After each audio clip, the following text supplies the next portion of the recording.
Everyone, thank you for joining us today on another Table Talk episode. So we're just going to start with, what does community mean to all of you guys? Community to me is basically just coming together with a group of people who are like-minded, have the same values, have similar interests, where you can just come together and talk to one another, just kind of not necessarily unload, but just explain your ups and downs, and just it's a place to come where you're not alone, but you know you have people that you can talk to. Yeah, what does community mean to you? I guess a lot. Like, I feel like I've always had community, but like I think it's different when you have like community with people who believe the same faith as you, and also like act on the faith as well. And so for me, like my church community that I've had in the past, like in college, and in like, you know, my younger years, like being a teenager, I wouldn't say I was like necessarily like super great friends with them. Like I didn't hang out with everybody like outside of that as much. So like I had like a church community, and then I had like my friend community, but in either way, the church community was still important to me. Like we didn't necessarily like all have like the same interests like outside of our faith and stuff, but having that interest was one that connected all of us. And then because we had different interests outside, we were able to give like different perspectives and like round each other out. And so I think like that's very valuable, because as we all know, like you can read the same verse twice and get a different meaning from it. Yeah, for sure. Depending on where you are in life. Totally. And then somebody else can, you know, offer something that you might have never thought about. So yeah, for me, it's literally where I live. It's the Fox Valley, and then it's also church community, and then there's also work community as well. But when I think of my church community, it's some of my best friends and the people that I wanted to be able to do life with, and people that can love me and support me in my messiness, but also celebrate with me as well when good things are going on. Yeah, I think it's really important. I came from California, and I don't think that I really had any, what is that word? Like an actual community other than like my family. That's kind of the first thing that I thought of when I thought about community. We came from a really big church, so it's kind of easy to get lost in that. So coming here and having a smaller community and actually joining a group has been really helpful. Awesome. Yeah. So what made you jump in? Well, prior to joining the small group, I had been attending Pathways probably for like, I don't know, just a few months. And I had friends that I was hanging out with, but I didn't really feel like I was diving into God's word. I didn't really feel like I was being pushed closer to God. Through my friendships, loved all of my friends very deeply, but I needed something more than that. Asked around, and I was like, is there a group that I can join where it'll be a bunch of people that are similar to my age? And that's when I came across the 20-somethings group. At the time, I was just 19. Right away, I felt welcomed, and I met a few of the same people who are in it now, and I'm still here. I love it. Yeah, I thought it was really cool when Taylor and I started this group. We didn't really know what it was going to look like, and when you first came and you were so young, and you also just had a lot of wisdom that you brought to the group, but then you still bring that wisdom to the group. So we really appreciate that perspective from you. So yeah. And another thing about being the youngest, it kind of goes back that like the same way, but like mirrored, is being the youngest allows me to like walk away with wisdom that you guys have already experienced. The steps in life that I'm just beginning to step into, you guys have already experienced it, and I feel like I can take away so much knowledge and advice and counsel from you guys, and that's another thing that I really value. Being the youngest has a lot of benefits. I would say it really does. Yeah, I like what you mentioned about how you're going to be with like-minded people, like just the importance of having that aspect. Like, what does that mean to you when you think of having conversations with like-minded people? Like, why do you feel like that's important? Kind of similar to Desi, I still have these friends, but none of them are really Christians, or none of them are like pushing me further in my faith. So to have people that challenge you in the best ways, to say like, hey, let's spend time in the Word together, or hey, let's talk about this, or even that have the same values, and they're like, oh, well, let's talk about this deeper so that you can learn more. For me, like, I think back to, like, when I, like, you're gonna probably hear it several times, but like in college, I had a lot of really like strong friendships, and they weren't necessarily all with people of faith or anything like that. But I really valued, like, for me personally, like, there was a point in time where like I felt like my ego was building because like I was holding, I guess, higher positions in my college communities and stuff. And so like the other night when we were at small group and we were talking about pride, and, you know, someone gave a certain answer, Taylor, you're like, well, why is that? Like, you're like, I'm not trying to challenge you, but I am challenging you. Like, like why are you thinking that? And I think those are important too, because like my friends saw that my ego was growing, and they were able to like approach me in like a healthy way. And like, I knew it was coming from a good place because I trusted them. And, you know, again, like I was offered a different perspective, and I saw things from their perspective. So I made a change essentially. Well, that's one thing we're supposed to do as Christians, is step out of our comfort zone. You know, we tend to be comfortable and stay comfortable, but yet when we have our friends pushing us to be our best, like that's what's going to help us move forward. That's what's going to help us grow in our relationship with Jesus, but also just grow as people as well, to be able to have that, you know. I think community is like super important for that exact reason, just because I think in just everyday life, you can get so stagnant and you just are staying in one place, going to work every day, go home, falling into that rut. The same routine over and over and over again. But when you have community, you can have these people who you can talk to, first of all, but they can say, you know, I can see this in your life, that it might be a little bit of a roadblock, and they can just push you and challenge you to be better. Yeah, like you said, both in your faith and just in your everyday life. Just be your sounding board. You know, if you don't have wisdom, you can seek wisdom from other people. So yeah. And when Matt and I started this group, we did not know what was going to happen. So we started with 6 people, and now we have 23. Yeah. Which is insane. But I think what's been really cool from like, and maybe Matt can attest to this, but like our perspective starting from the top and seeing how many people have come and gone, but those who have continually stayed, like the relationships that have grown from that, like the people you can text like whenever, and you can be like, hey, I'm struggling with this. Like, can you just pray for me? Like just the encouragement to have that. Yeah. It's always something that I looked for. Like, grew up going to Appleton Alliance, and went every Wednesday, went every Sunday, and like I loved it. I was always the person to like participate. In college, I, you know, had a group of guys that I would go see every Wednesday, and then after that, didn't really have that option like in my life. You know, came to church the one time, and then I got baptized here, and a week or 2 later, I happened to just like sit down by myself going to church, and I think it was Jenna. She like looks over and she's like, hey, like, you got baptized a couple weeks ago? And I'm like, yeah. And she's like, you were the one that got dunked twice? And I'm like, yeah. And she's like, you want to come to our small group? And I'm like, yeah, sure. Like, give me your phone number. And so her and Nathan invited me, and then I decided to come, and I just saw that there was structure to this, and now we're doing Rooted, and I like that because I think it's a good way to grow. Talking about just like building closer friendships though, could you speak to that a little bit more? My husband and I have been with the group now for a year and a half, maybe a little over a year, and we've gotten close with some of the OGs. Yes, some of the OGs. We've gotten close with a few of the people, and it's been really nice. Like you mentioned earlier, like you can just text someone and be like, I really need this right now, or I really need to talk about this. Just having those people that you can go to when either you are celebrating something, or you're like, hey, this is really hard.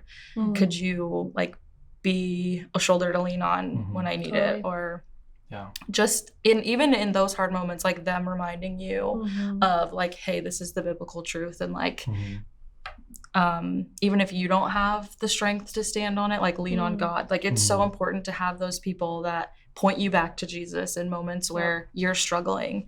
And I think that's one of my favorite things about community. Like, of course, life isn't easy. And I don't want to say like small group community makes it easier because life is hard and you Yeah. can't ever predict what's going to happen, Mhm. but it makes it less hard because Yes. you don't have to go through the things alone, and you know you don't Mhm. have to go through the things alone, Mhm. and you're like building these close relationships so you can talk about what's happening. You don't have to feel the shame. You don't have to be like, Yeah. oh, I don't have anyone to talk to. Like, you know, you have that close group to be like, oh, I could talk to Desi about like something that's going on that maybe only a girl would understand, Mhm. or Mhm. oh, I really need advice with my husband. I can talk to Matt because he's a husband, or, you know, guys and girls experience different things. So Yeah. it's like, if Mhm. I am trying to understand something better that I necessarily wouldn't understand as a woman, I can go to the men in the group, or Yeah. Mhm. I just think it's really cool that you can get advice from so many different people. Yeah. I think it's important you saying that it almost makes it easier, because I feel like the devil does most of his work when we're isolated, Mhm. and he wants us to be isolated. Absolutely. And I think that's such a lie that people hear, where they feel that shame and they're like, I could never share this with someone. Mhm. And he feeds on that. And it's Mhm. because he knows that there's power in numbers. Mhm. Well, that's also why God emphasizes why we need to do this, because he Mhm. knows the devil, he knows the Yeah. devil's schemes, and you're right, he wants to isolate us.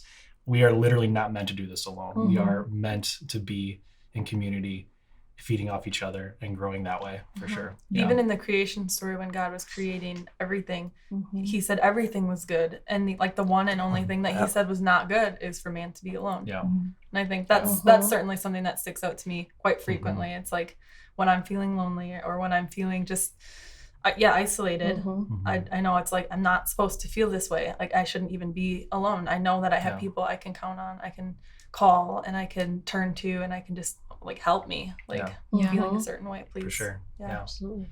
I just want to touch on your story of how you moved here from California. That's a far move. Mhm. And if you think of, there's a lot of people that, they'll leave their home state and try to build a different life. And it ends up not being what they expected. Like, they don't make a lot of friends. Maybe they just go to work and go home. Like, they just don't have community at all.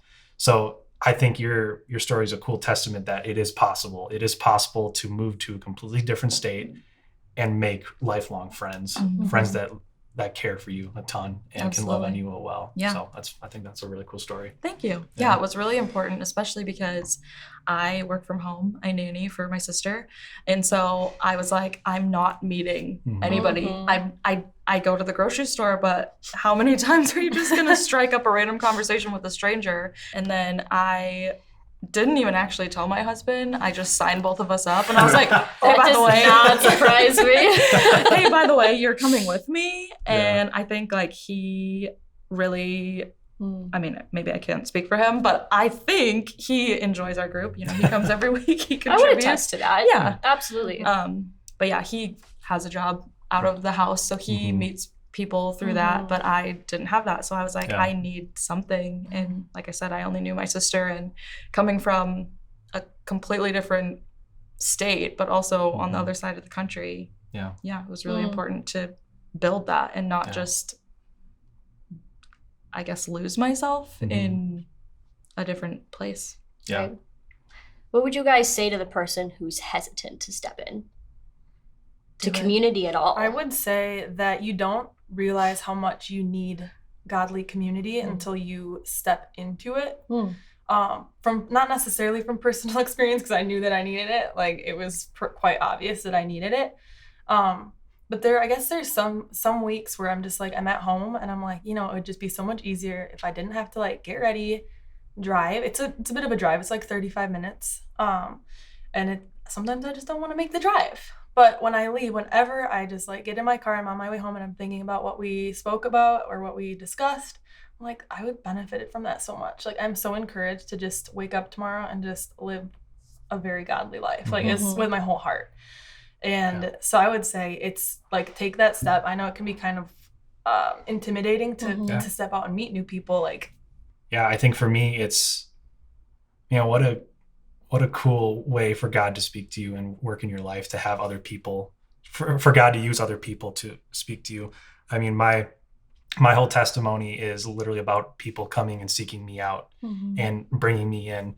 I don't think I'd be where I'm at today without godly people seeking me out and Mhm. just being inviting and showing me love. And it's just a great way for you to be loved on and cared for.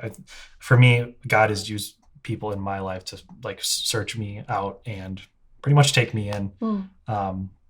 So it's just a really unique way for God to love on you through other people. So yeah. I think a lot of people are just scared. Maybe intimidated was a better word, like you said, Desi. It's not easy to put yourself in an uncomfortable spot, but as I said the other night, you know, being uncomfortable is where growth happens. So sometimes you just have to release that feeling and just be comfortable being uncomfortable. Like you don't need to show up and talk. You can just show up and listen, and that's a wonderful way to gain perspective and to learn more about like how the group operates. And then, you know, at a certain point, I'm sure if you continue to go, there will be a moment where you feel that what you have to say is adding value to the group, and you'll know to speak up, right? And then after that, it's just kind of like a waterfall. And I think something that's really awesome that sets Christian community, godly community apart from just your average everyday whatever community is that we're always accepting. Like we want new people. We want to meet new people, and we would love to have more people join our group. So I guess to anybody who is like a little bit shy or intimidated, know that like we want you there. We'll love you. We'll love on you, and we want to meet you. So don't be shy. Well, and like you said before, you don't really know that you're missing it until you go, and then you're like, oh, this is really what I was lacking, or I took away so much from this, or God used someone else to speak to me. Like you don't know what you're gonna get out of it, so just try it. And if you go the first time, maybe just listen. You don't have to talk. There's no pressure. We're not gonna call on you. Well, you also don't have to know everything either. I think the cool thing about our group is that we have people from all different walks of life. We have people that all different ages. Yeah, all different ages. One of the things I love about our group is we have people from all different walks of life. We have people that just recently gave their life to Christ, and then we have people that have been walking with Jesus for a long time. So it doesn't really matter how much you know. Like we're all there to learn, and like I can learn just as much from Desi, you know, someone who has a different perspective than me, and someone who's younger than me as well. So yeah. And I think it's great that like God uses people to speak to other people, and whether you think that you don't know very much at all, God can still use you to just say like one or two sentences that the person on the other side of the room needed to hear. And it's like, I don't know, I've had that experience so many times where somebody has said just maybe a word that God put on my heart a couple days before, but I wasn't like really sure. And I'm like, you know what, that clarifies, that solidifies that was God speaking to me. God uses all sorts of tools to speak to us. And I think that's, it's really important. You never know what anyone's going through. Exactly. One of my favorite parts about going through Rooted is like, you know, I'm highlighting stuff and then we write at the end, and I love it when somebody else like says what I'm thinking. And I'm like, yeah, all right, cool. Like I wasn't the only one thinking that, or like, or if somebody says what I was thinking, puts a different spin on it, and I'm like, oh, where did that come from? How come I didn't see that? Like, we are definitely not alone with our thoughts. My faith personally has grown so much since joining the group, and it's just really cool to see how God is working in other people's lives and the way he has worked in other people's lives, hearing their stories and their testimonies and the things that they've been through and all the details of their life, whether it's messy or whether it's full of blessings. It's just really cool to see how God is working. It really helps you get to know a person pretty quickly, I feel like. I feel like small groups really help you get beyond that point of just coming to church and leaving when the sermon closes. And I know that can be really hard in a church that's a little bit bigger like Pathways, because you can walk in and you can see a crowd full of people and not know a single one, and that can cause you to just not really feel included, not feel involved. And just joining a small group helps with that. You meet some people, and you meet good people that really want to help you grow in your faith, and Mhm. then you can see them on Sunday again, and Mhm. you have Yeah. somebody to say hi to rather than just Yeah. head out right after the service. Mhm. You need to do more than just Sunday morning. Mhm. You know, you need to do Monday through Friday as Mhm. well, Mhm. and Saturday, growing your faith and hanging out with literally the people that you have a community with. So. Yeah. Thank you guys so much for joining us. We'll see you next time for the next Table Talk.